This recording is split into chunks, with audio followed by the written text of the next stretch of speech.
Right.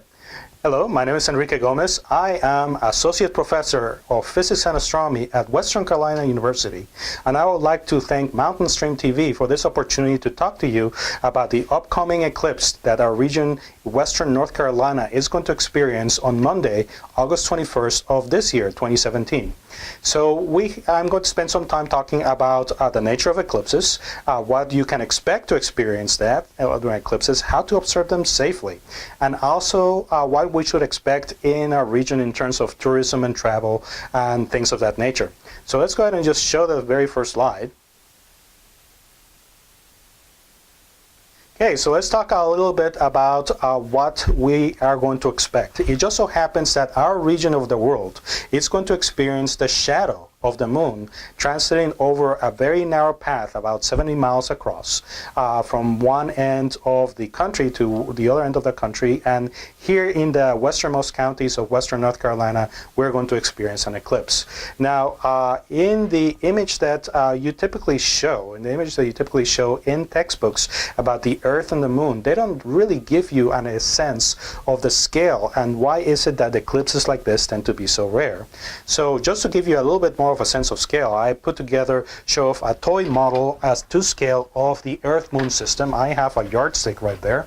On one end, on the size of a walnut, I have the Earth made out of Play-Doh, if you would. It's about an inch or so in size. And then at the other end, the size of a chickpea, I have what would be the moon to scale.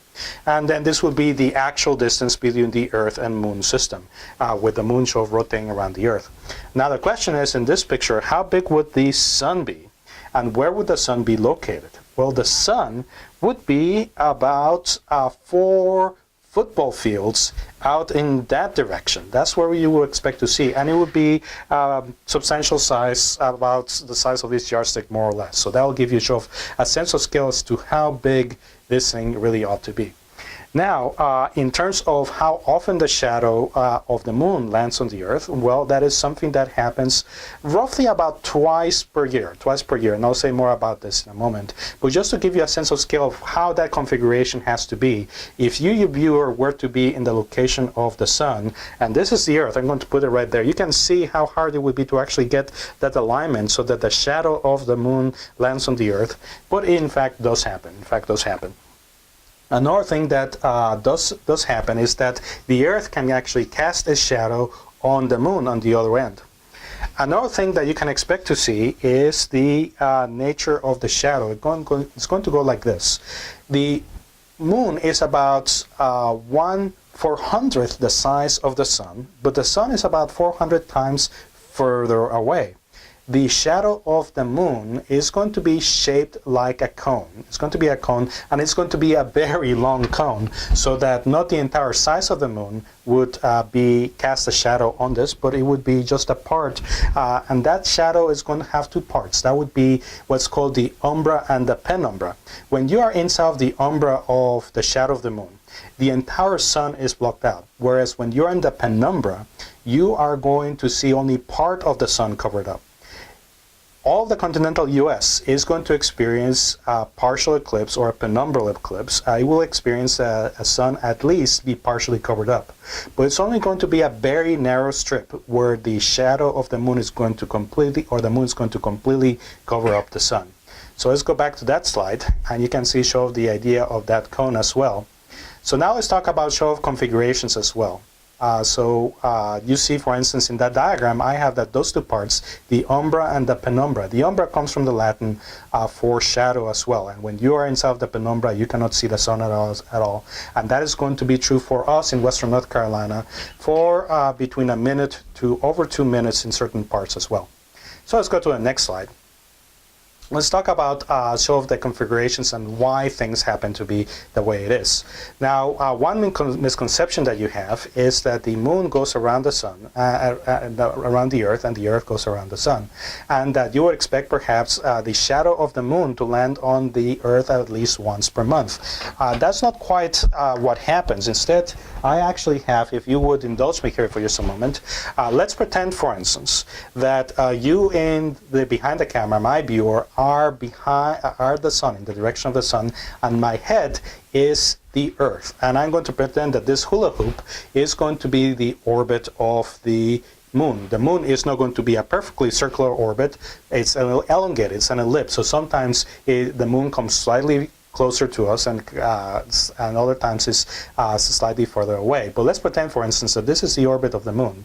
Now, what happens is that the moon is not perfectly aligned. It's not perfectly aligned with this imaginary plane that contains the orbit of the Earth, called the ecliptic plane. Instead, it's going to be tilted ever so slightly by about 5 degrees, which is not a whole lot. Not a whole lot. And this, as the Earth orbits the sun, the orientation of that orbit of the moon is roughly in the same direction. But if you were to be on the sun looking towards the Earth over a whole year, then apparently the orbit of the moon is going to appear to be doing something kind of like this. It's going to be kind of oscillating like this. And it just so happens that there are going to be 2 times during the year where the moon's orbit is going to cross that line of sight that connects the Earth and the sun. Whenever that actually happens, there's a possibility of there being a lunar eclipse if the Earth casts a shadow on the moon, or the moon to cast a shadow on the Earth. In that case, we experience a solar eclipse. So in that case, those are known as eclipse seasons, and what you expect to see is that whenever the moon is right here, it will actually cast a shadow and you'll experience a total eclipse, and a few weeks before, 2 weeks before, or 2 weeks after, you could experience a lunar eclipse where the Earth casts a shadow on the moon. So the next time where you expect to see that will be 6 months later on, and that's the reason why we don't see eclipses every month, but instead there are only 2 eclipse seasons separated by 6 months during the year. Let's go to the next slide. So this is animation, is what it serves to show in terms of what happens with the orbit of the plane of the moon, or at least that image anyway. The plane of the moon, and you have that orientation of the orbit of the moon around the Earth. So let's go to the next slide. Okay, so another way to think about it would be as a way of analogy. Let's suppose, for instance, that the Earth and the Sun were, say, balls that were floating on a pool of water.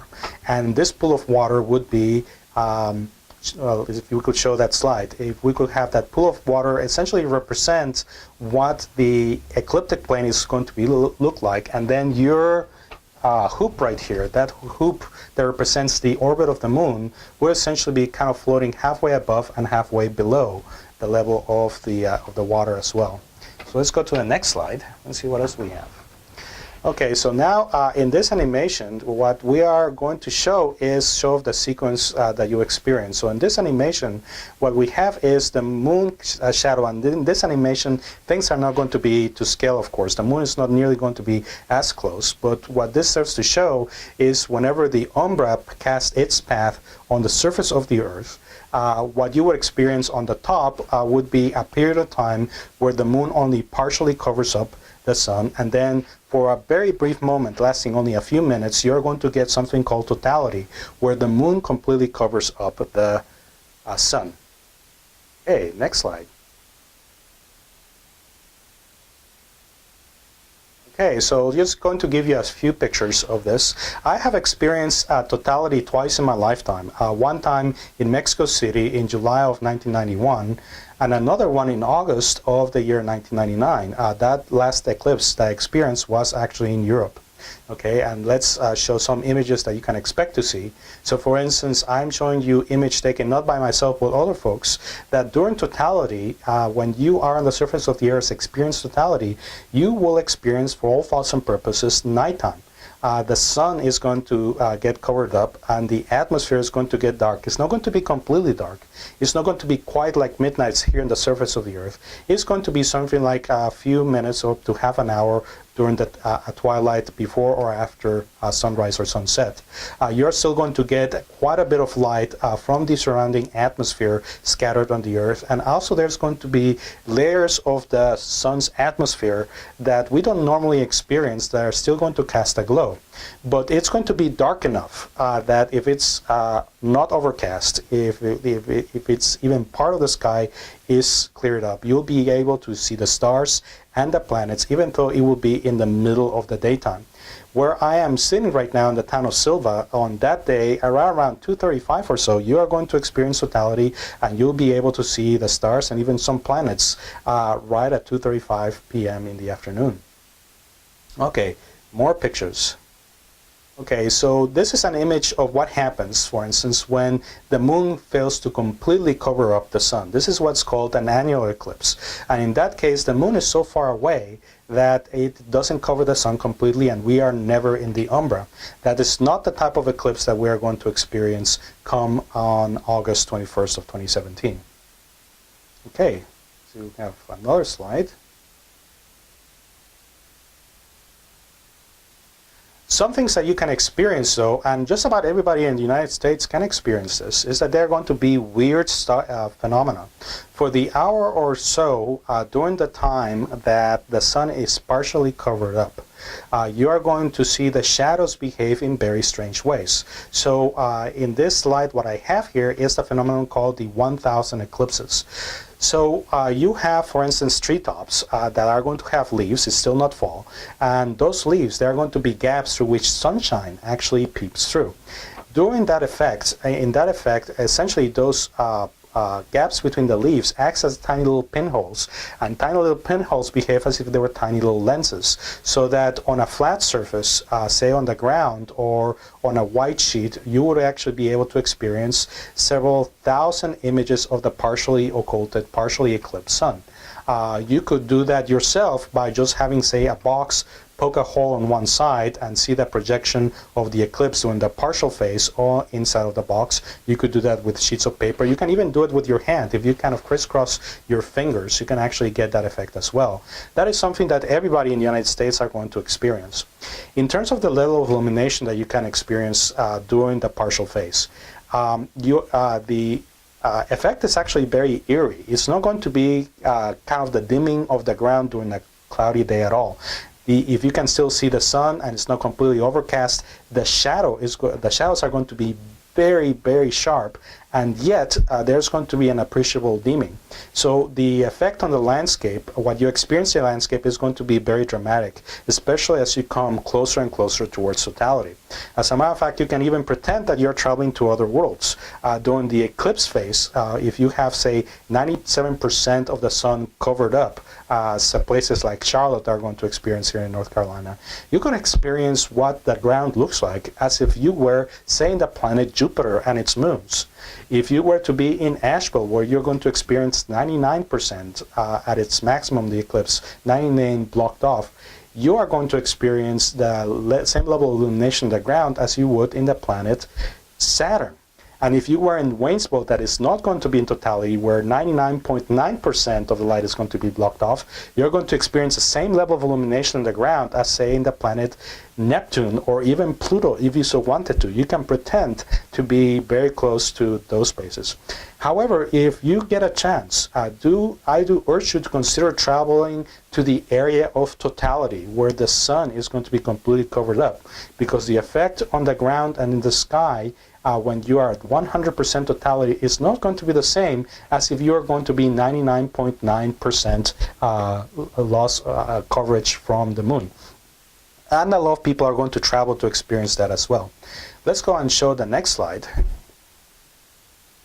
So another effect that's also kind of weird, that's very unique to eclipses, is what's called shadow bands.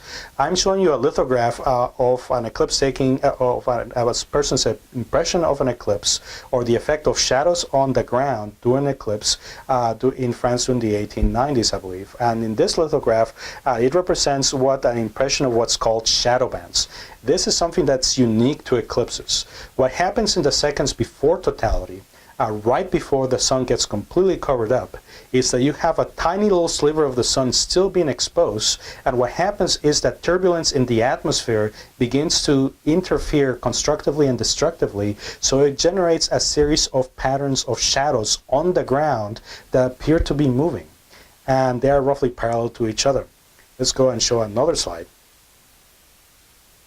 Okay, so what I have here is a show of like an impression of people that I have. I guess that didn't actually work out with that particular effect, but the effect is going to be as follows. In the seconds before, you're going to see that pattern of shadows, and one way to experience this would be to actually having just a sheet, like a bed sheet on the ground, and observe very carefully in the seconds before totality to see if that pattern of bands actually appears. Let's go to a next one. Okay, so now I have what the view from outer space is going to be during totality. I'm showing you a geostationary satellite image from Japan, a Japanese geostationary satellite, showing kind of the pattern that shows on the ground. So you can see that shadow of the moon being cast on the ground during those brief moments. That was back in March of 2016. So it is that path that is what is going to show up in a lot of the eclipse maps that you are seeing right now in the media. So let's take a look at some of those eclipse maps.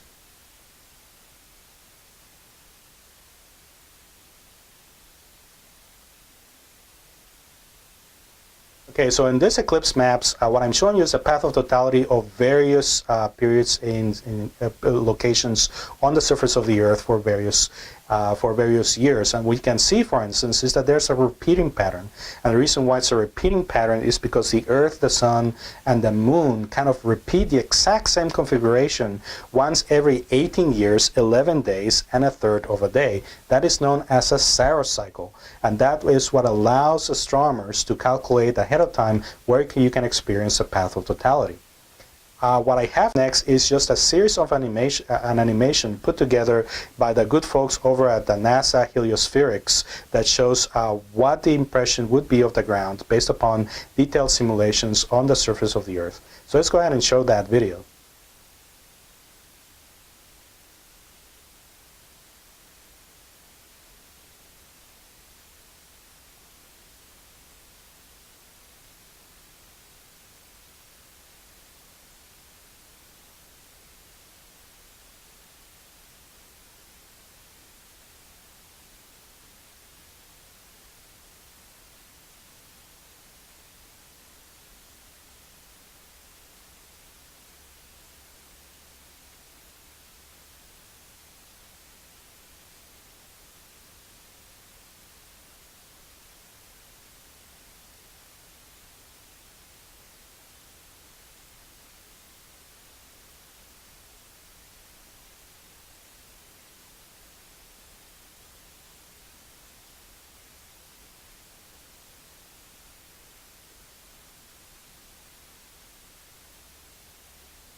All right, so let's see if we can bring up the next slide.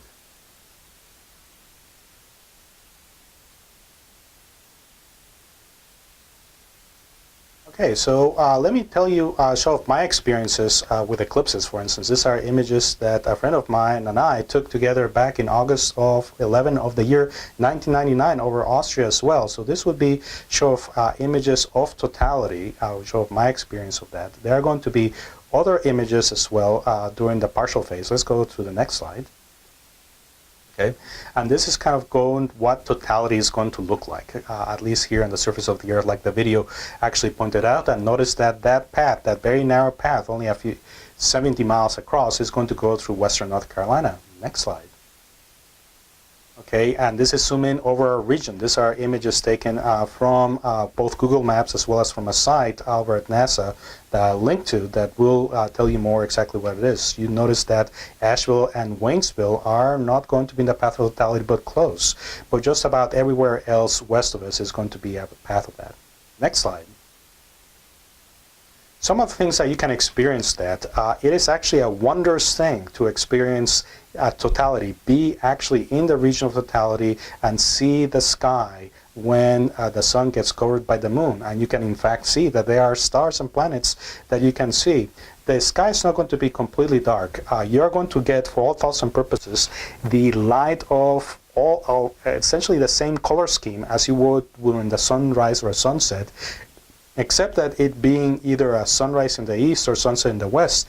You're going to get that color all around the horizon. It's a very weird effect. Also, you might experience in the landscape during a sunrise and sunset that the shadows are very long. Well, at 2:35 or so, when totality actually happens, the shadows are going to be very small. So even though you would get the same level of change of coloration in the landscape as during a sunrise or sunset, it's very eerie to see those shadows to be so small. So during totality, you're going to see some stars and some planets, and let me show you how to identify some of those things. So let's go to show like the next slide. So here I'm showing you, based upon predictions about a program freely accessible called Stellarium, how to find, for instance, the planet Venus. So if we could go back so I can show you a couple of tricks in the screen. One of the things that you could do is that you can measure the positions of objects in the sky, the angular positions, just using your hand. So one thing that you could do is that you can take your leading arm and you can actually stretch your arm as far as you can and spread your fingers so that your thumb and pinky finger are as separated as they can possibly can. So when you do that and you put, say, one object in the background and another object in the background next to your pinky finger and your thumb, that measures about the distance of about 20 degrees or 21 degrees. And that works just as well for adults as little kids, believe it or not. You may have noticed that you can actually block the moon and the sun with just a finger and covering your eye. That's because the moon and the sun are about half a degree of coverage in the sky, and your fingers, when they are stretched, they cover roughly 1 degree or so, more or less. So one thing that you could do, if we could bring back to the slide, you could try to find the planet Venus if you so wanted to. The planet Venus tends to be the brightest object out there in the sky, and the way to do this is by taking your fingers kind of outstretched and actually measuring the equivalent of about 47 degrees, more or less. So we could bring the screen once again. I could say, for instance, this covers about 20 degrees from where I see it. Bring my outstretched hand another distance, that's about 40 degrees, and somewhere in that direction, chances are that's where I might find the planet Venus. But that's not the only planet that's going to be visible. Much closer to the sun and the moon together, you'll be able to see the planets Mercury and Mars, which are a little bit more of a challenge. But another thing that would be easier to find would be the planet Jupiter. And the planet Jupiter is going to be more than 80 degrees away on the opposite direction for where Venus would be. So that would be about 4 handspans all stretched out across the sky. Another thing that you could do is try to find the brightest planet in the brightest star in the sky. That'll be the star Sirius, although it will be very close towards the horizon, somewhere between south and southwest, at the distance that's given over there. Next slide. So let's talk about what you will actually see around the sun, around the eclipse, around the moon during totality.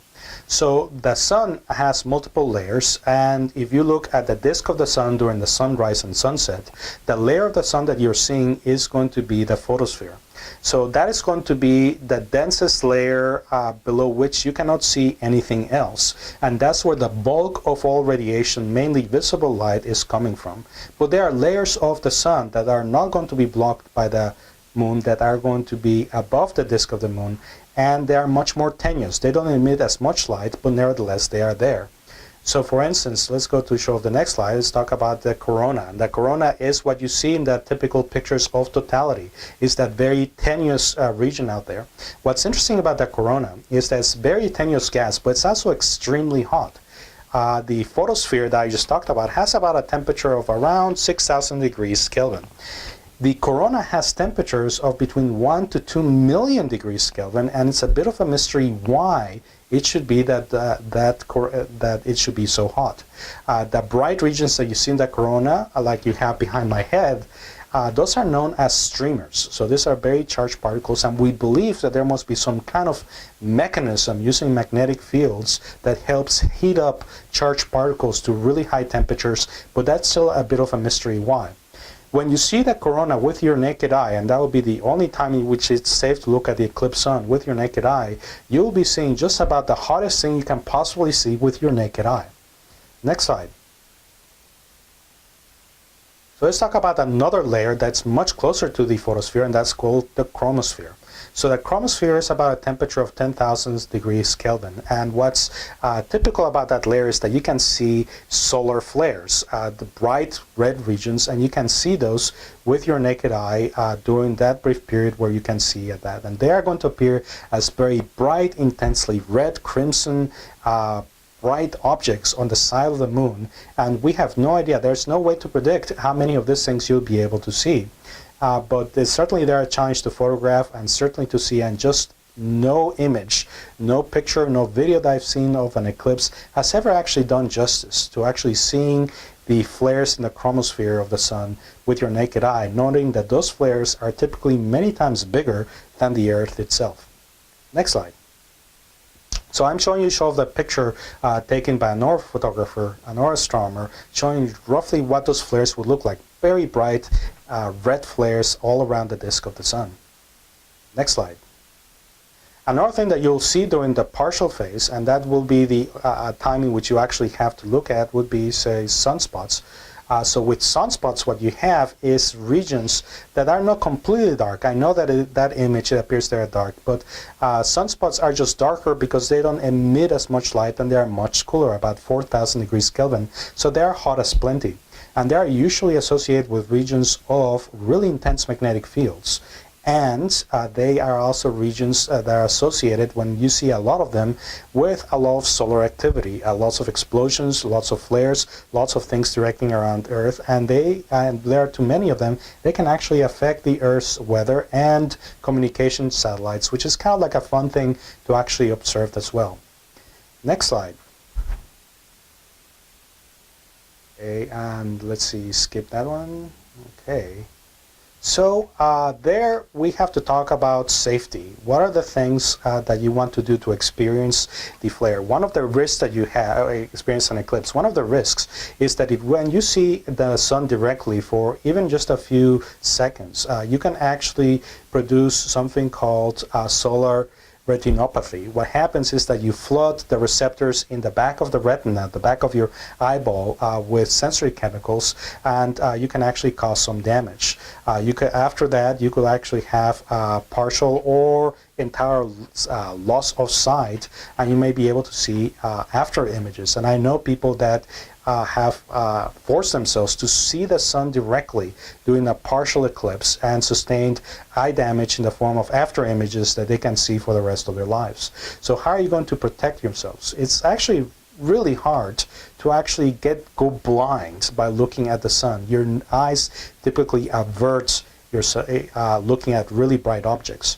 The thing about this is that the lens of your eye, your cornea, as well as your retina, there are no nerve endings there, so you have no hints that you're actually damaging your eyeball at all whatsoever. So what do you need to do this? So you have already started to see these things as well. So these are show of eclipse glasses, and when you purchase one of these things, you can get them from various vendors already around the country. You can find these things online if you want to purchase them. Local libraries have begun to actually distribute this, and local vendors will actually sell these things for just only a few dollars. So when you purchase these things, you actually have to make sure that they list somewhere the following sort of standard for eye protection. There's an ISO standard, ISO 12312-2. So these are the things that are certified that it is okay for you to put between the sun and your eyeball, and that'll protect your eyeball. But you have to watch out for it, because we know that there are people have already put out forged glasses or glasses that are not of the same quality. So one of the things that you want to do when you get a hold of these things is that, of course I cannot see you anymore, but when you get to see is that you want to go outside, not look at the sun directly right away, but if you can see anything at all outside other than the sun, chances are it is not safe to see. So once you are convinced that it is okay, you can look in the direction of the sun and you are going to see the disk of the sun. And when you do that, you only want to look at it for only a few seconds, up to a minute at a time. You don't want to kind of sustain this. And during the partial phase, what you want to do to experience the partial phase is that you want to look away, put the sun, look in the direction of the sun, and then to take him off, then you put this. You do not want to be driving around with something like this. That's not a good idea. That's not something you want to do.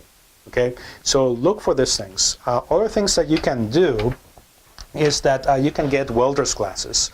Various companies, for instance, the Silver Herald is planning to actually distribute Eclipse glasses that come as inserts in the week ahead of the total eclipse. So you can actually get that from the Silver Herald, and actually want to you can actually get a hold of those as well. Okay, so watch out for that. What are some things? What are some things that you do not want to do? So let's go to the next slide. Okay, so you may think that regular sunglasses are going to be just as good. As a matter of fact, I purchased something recently, and this tells me that they had a little sticker set that says 100% UV protection. That might be true, but most of the light coming from the sun is not going to be in the UV. It's going to be in the infrared and the visible. And you want to be able to have something that's going to block about 99.99% of the the infrared radiation and visible light coming towards you. So I have shown like a green laser, and hopefully I'll be doing with this. And the thing about this is that even the green laser isn't going to be at the peak wavelength from the sun. And you can see that if I shine in that direction as well, the light can actually still go through this. So even though you cannot see my eyeball, there's still more than 50% of the light that is going through these glasses that are supposed to be 100%. So these things are just not good enough to look through the at the sun for any amount of time, more than a few seconds. Well, instead, if I have, for instance, my certified eclipse glasses looking in that direction over there, these things get completely blocked off. Okay, so these things are going to be good enough to actually use. One thing though that you want to watch out for is that you don't want to, if you have any kind of magnifying equipment like a camera or a telescope or binoculars, it is not safe to wear these things and then look through the eyepiece of that, because the heat from the collected light through the magnifying equipment will actually burn right through these things. So if you want to use a filter, on a magnifying piece of equipment like a telescope or cameras or binoculars, you have to make sure that you purchase a filter that's going to fit right in front of your instrument. So things that are not safe to use, so that you may have heard, let's go back to the slide. Things that are not safe to use, you cannot use overexposed camera film. You cannot take glass and smoke it with a candle and hope that that's going to give any kind of protection at all whatsoever. You can use welder's glasses, but they have to be shade 14. Any shade less than 14 is not safe to use. So just about anything that is not certified out there, that doesn't say that it is ISO certified, you are taking your chances with. Let's go to our next slide. Okay, so I believe that slide, I have a hard time seeing it. What do you want to use with telescopes and binoculars? So there are vendors out there that you can find out there, Mylar filters and glass filters for telescopes and binoculars and cameras. And what you want to do is that you want to look for something that's actually made for your particular instrument, that's going to fit in front of your telescope, in front of your glasses of your binoculars, in front of your camera lens in order for it to do that. You don't want to have any filter that's going to be going over the eyepieces if you want to do. So try to find something that is fitted, something that is going to be not just friction fitted, but even screw fitted, so they'll actually fit right in front of that. Other than that, you take your chances. One thing that you want to watch out for is that if you want to photograph the eclipse, you really want to rehearse and look and be able to do this ahead of time. You don't want to fiddle. If you want to take the time of the eclipse to actually photograph that with, say, a camera with a magnifying lens up in front, you don't want to fiddle with focus. You don't want to fiddle with exposure times. You don't want to do autofocus or anything like that ahead of time. You really want to practice that. So for more hints on how to photograph the eclipse, if you so wanted to, you want to visit a site by a guy named MrEclipse.com, and he has lots of links and lots of information how to probe the eclipse. But this particular eclipse is going to be thoroughly photographed professionally and by amateurs all over the country. So I want to urge you to actually experience the eclipse yourself. Actually experience the eclipse. Don't rely on the eclipse. And if you spend your time during totality photographing it, you could actually miss quite a bit of a unique experience that would belong especially for you. So let's go to the next slide. Okay. More safety tips and as well as maps can be found at the following website. That's eclipse2017.nasa.gov, and there's just going to be a ton of information I cannot go over, but it's worthwhile to go and experience that and look into that.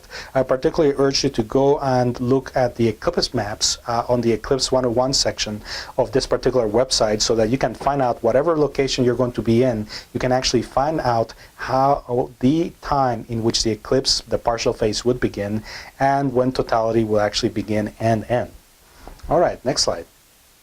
So let's talk about what you're going to experience here in terms of traffic and tourism. This eclipse is rather rare because it's so close to so many major metropolitan areas in the world. Typically, when totality goes, a path of totality crosses the Earth, it usually lands somewhere in the ocean, somewhere in remote regions, other countries, multiple countries, the Arctic Circle, the Antarctic, all of that. This eclipse is rare because the path of totality comes so close to major metropolitan areas. As a matter of fact, up to a third of the country is within driving distance. According to this slide right here, it's within driving distance, a few hours driving distance from the time of the eclipse. So we expect that there's going to be probably record tourism, record number of visitors, especially visitors that have never come to Western North Carolina to experience this eclipse. Let's go to the next slide. So in this slide, what I'm showing you shows like the driving distance, and where we are right now, we're close to a major metropolitan area, would be Atlanta, as well as Charlotte and places as well. In terms of the number of visitors we can expect, we will not know exactly what it is. Based upon previous experiences with other localities that have had eclipses, usually people are overwhelmed with the number of last-minute travelers that show up. The state of South Carolina might expect up to 2 million people come in because they are the closest location in terms of driving distance to some major metropolitan areas on the East Coast, as well as Florida.